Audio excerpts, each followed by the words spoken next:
In our last video, we briefly outlined the basics of 3.5 edition Dungeons & Dragons. You were introduced to ability scores and what they mean for your character.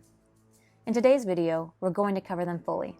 Before we get started, please hit that like button, and if you haven't already, subscribe so you can stay up to date with the release of this series and all of our other videos.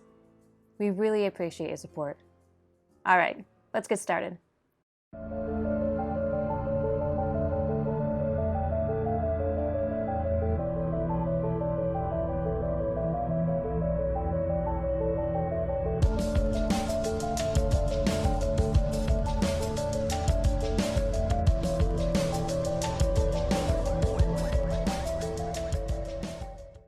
We've discussed how we roll for ability scores already, but let's go over it once more.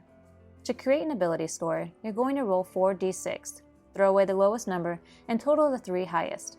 The result is a number between 3 and 18, with 3 being horrible and 18 being tremendous. For an average person in the world, abilities are typically 10 or 11. Your character, on the other hand, is exceptional. Player characters, or PCs, commonly have ability scores of 12 or 13, sometimes even higher.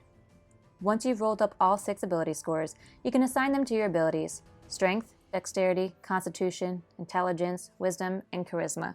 Your race and class can affect these scores, so make sure you apply these increases or decreases when assigning your scores. When you're finished, you can use the chart on page 8 of the Player's Handbook to look up the appropriate ability score modifiers for each of your scores. These will range from -5 to +5. You'll notice that this chart also contains bonus spells, but we'll save that for a future video. Your character's ability modifiers will be applied to various die rolls you make when your character is trying to do something, such as using your Dexterity modifier to move silently, or your Strength modifier to move a heavy boulder out of the way. A positive modifier is called a bonus, and a negative modifier is called a penalty. Now, let's go through each ability and discuss the ins and outs of each. We'll start with Strength. Strength is the measure of your character's physical power. Fighters, barbarians, paladins, rangers, and monks consider strength to be very important in terms of combat.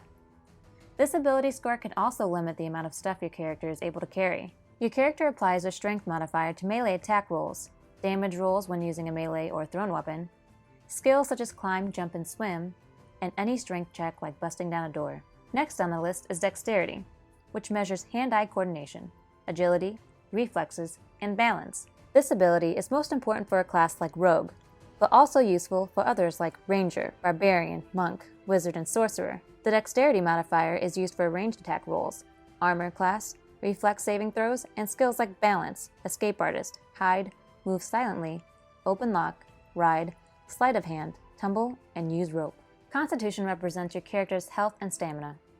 This is important for all classes because a bonus to Constitution increases a character's hit points. You also apply your Con modifier to Fortitude saving throws and Concentration skill checks, which is important to spellcasters. Speaking of spellcasters, Intelligence is really important for wizards since it determines how well your character learns and reasons. This affects how many spells they can cast, how hard their spells are to resist, and how powerful their spells can be.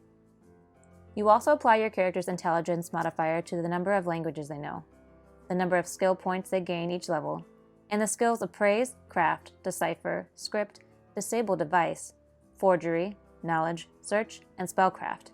Other spellcasters, such as clerics and druids, need a good Wisdom ability score. Wisdom describes a character's willpower, common sense, perception, and intuition. It represents being in tune with and aware of one's surroundings, so it's also useful for paladins and rangers. Your Wisdom modifier will be used for will saving throws and skills like Heal, Listen, Profession, Sense Motive, Spot, and Survival. Last but not least, we have Charisma, which measures a character's force of personality, persuasiveness, personal magnetism, ability to lead, and physical attractiveness. That means bards, paladins, and sorcerers will find this ability important. Charisma modifiers will apply to skills like Bluff, Diplomacy, Disguise, Gather Information, Handle Animal, Intimidate, Perform, and Use Magic Device, as well as checks that involve attempts to influence others. A cleric's and paladin's attempts to turn undead also relies on their Charisma mod.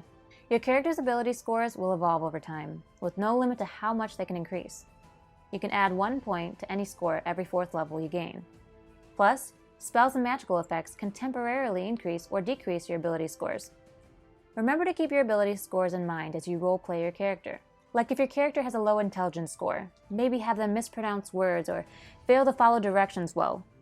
If your character has a high charisma score, play them as super confident. You can really have a lot of fun using abilities to get into character. Well, that about wraps it up for this video. Thanks so much for watching, and join us next time as we start diving into races.